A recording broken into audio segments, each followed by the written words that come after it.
Today I'm going to tell you guys about Fruits Basket, my thoughts on this anime, iska message, characters and what's the anime all about. Hi guys, Yusha Sama here, you can call me Yukun, and on this channel I'm going to talk about everything relating to anime, manga and everything in between.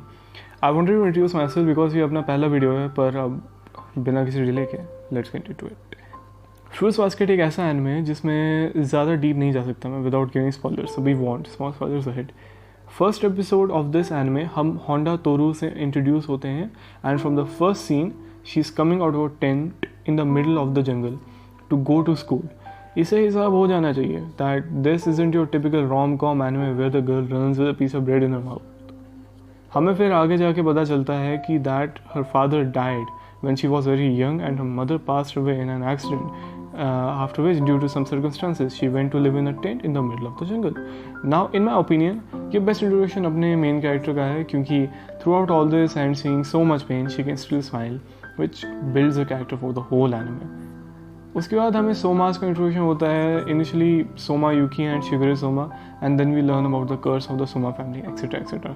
मैं इसके बारे में ज़्यादा कुछ नहीं कहूँगा क्योंकि spoilers है, तो I hope that you guys watch the anime and tell me about it yourself कि तुम्हारा ओपिनियन क्या था. According to me I love Shigure, but anyways other than that इसके main plot daily life of Tohru with the Soma family which doesn't sound good at all, but believe me ये masterpiece है. One last thing, fruit basket का कोई plot नहीं है if you think about it, क्योंकि this is a slice of life anime, तो इसमें expect मत करना कोई प्लॉट. इस एनिमे का मेन फोकस है रिलेशनशिप ऑफ एवरी काइंड, जैसे relationship between a parent, a child, between lovers, between friends. It's about getting better than you were and learning from your mistakes. हम पहले बात करेंगे being better than you were. Now Arisa's mother left her and her father became an alcoholic. She blamed her father क्योंकि उसका दिमाग में था कि it was because of her father that her mother left him. After that, she became rebellious and joined a gang. अब ये उसका वे था कोप करने का अपनी मदर की death, and she made some bad decisions. उससे फिर तोरू की मदर मिली and after talking to Tohru little by little she changed and became a better character. Yuki के पेरेंट्स ने बेसिकली यूकी को सोमास को दे दिया without caring for him much, जिसकी वजह से Yuki start resenting his brother. पर आगे जाके यूकी का एक दोस्त बना that helped him realise that you can't choose the family you are born into. It could be good or bad, all you can do is say it is what it is and laugh it off. इस story का सबसे बड़ा focus है इसके characters, and I got a say you can't hate any one of them. It's just not possible except for Akito, but anime चाहता है कि तुम उसे हेट करो. हर कोई कैरेक्टर डिफरेंट है और एक नई चीज़ सिखाता है, and that's why I am not going to talk about all of them, क्योंकि फिर कभी वीडियो ख़त्म ही नहीं होगा. ऑफ कोर्स अगर कोई स्पॉइलर होगा तो टाइम स्टैम्प पर स्क्रीन पे आ जाएगा and you can watch from there. Let's talk about Honda तोरू.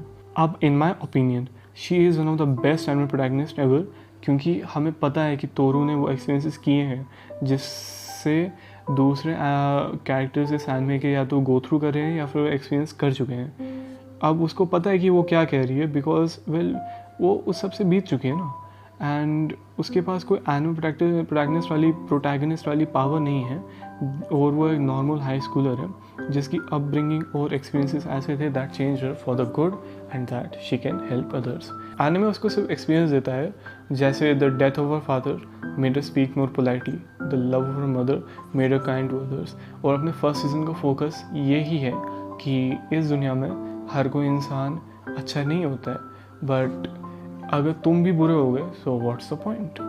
जैसे मैं पर्सनली बहुत कनेक्ट किया, it made me realise that I should be nice to people to.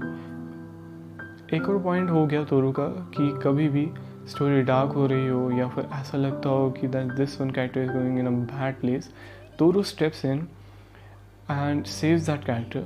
और as a viewer I felt कि कोई भी इंसान इस दुनिया में एक तोरू डिजर्व करता है. Like she is such a great person, can easily lift them up when they need help. ऐसा बंदा है ना, हर कोई डिजर्व करता है अपनी ज़िंदगी में, हर कोई. Now let's talk about Yuki Soma.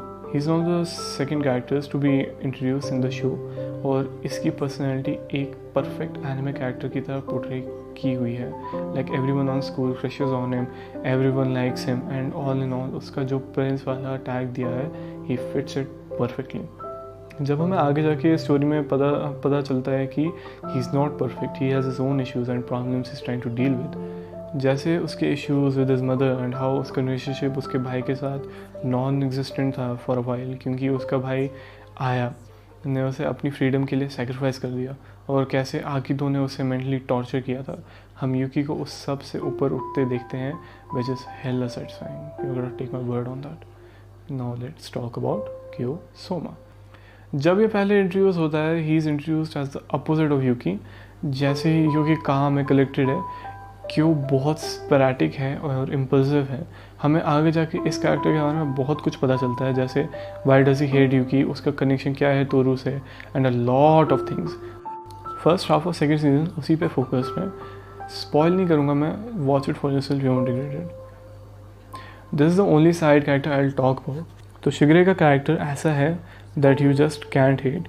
जिस भी सीन में था ये कैरेक्टर, मैं श्योर दो चीज़ें सिर्फ सोच पाया था कि damn he is hot and damn he is funny. एक और पॉइंट है इसका कि throughout the show foreshadowing होती है कि Shigure wants to do something for certain someone who is a girl. हमें इसके आगे कुछ नहीं पता, पर जब रिवील होता है वो लड़की कौन है और शिगरे का गोल क्या था, boys let me tell you, the payoff is worth its money in times. The thing that I like about Shigure is his chemistry with other characters like Aya and Hasan. वो उसके childhood friends होते हैं, and well, a whole another anime can be made focused on these guys. मैं चाहता हूँ यार काश है ना थोड़ा सा spin off भी बनता है इस शो पे। Well, there is a spin off coming which will focus on Toru's mother and her father. Well, am I excited for that or what? मैंने अभी तक टोटल में 200 एनिमे देखे हैं। I know it's not lot, पर still I like to से I am experienced.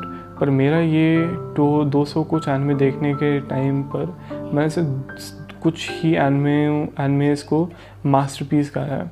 Of the top of my head, Fate Zero, Your lie in, April Garden of Sinner, Serial Experiment Lain, et cetera et cetera. अब इन सब shows में ऐसी unique चीज़ हुई that spoke to me और shows me something different, या changed my opinion over something. So you can say that मुझे please करना थोड़ा टफ है, पर I don't think कि मैंने कभी सोचा होगा कि I'll call a slice of life anime a masterpiece.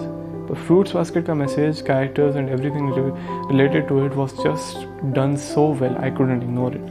इसका फॉर्मूला सिमिलर है गिनतामा से, मेरा प्लॉट पूरा का पूरा प्रेमिस को रैप करता है। What I mean is, जैसे गिनतामा में हर कोई एपिसोड फ़नी होता है पर स्टोरी है गिनतोगी के पास की, वैसे ही फ्रूट्स बास्केट में daily life of Honda Toru with the Soma family और स्टोरी है कि what is the curse of the सोमास।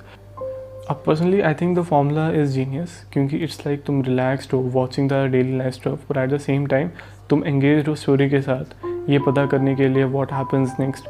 I think this is what made me fail in love with the show, fall in love, but anyways. One more thing that I love about the show is that you can't hate any character, like it's not possible. जैसे मुझे पहले मोमोजी बहुत गंदा लगता था क्योंकि I was well acquainted with the show और मुझे लगा वो टिपिकल सा फॉरेन कैरेक्टर है एनिमे का, but as the story went on हमें पता चलता है मोमोजी का कैरेक्टर के बारे में, उसकी फैमिली के बारे में और कैसे वो भी सोल्जर ऑन कर रहा है तोरो की तरह। I just love that character. और फिर लास्ट सीजन में जो होता है, ओ माय गॉड, मैं बोलना चाहता हूँ but I don't want to give spoiler, so I just say watch it yourself, you won't regret it. इस एनिमे की एक और अच्छी बात है कि इट डजंट डिसअपॉइंट। हर किसी मोमेंट, हर किसी एक्ट का एक मीनिंग होता है that might not make sense at the time, और आगे जाके इट डज। और फिर जो पे ऑफ होता है एंड में, उससे जो सेटिस्फैक्शन मिलती है ना, it's like you just taken straight to heaven. I hope you like the video. This is when यूशा समा। I will see you in the next one. जान है।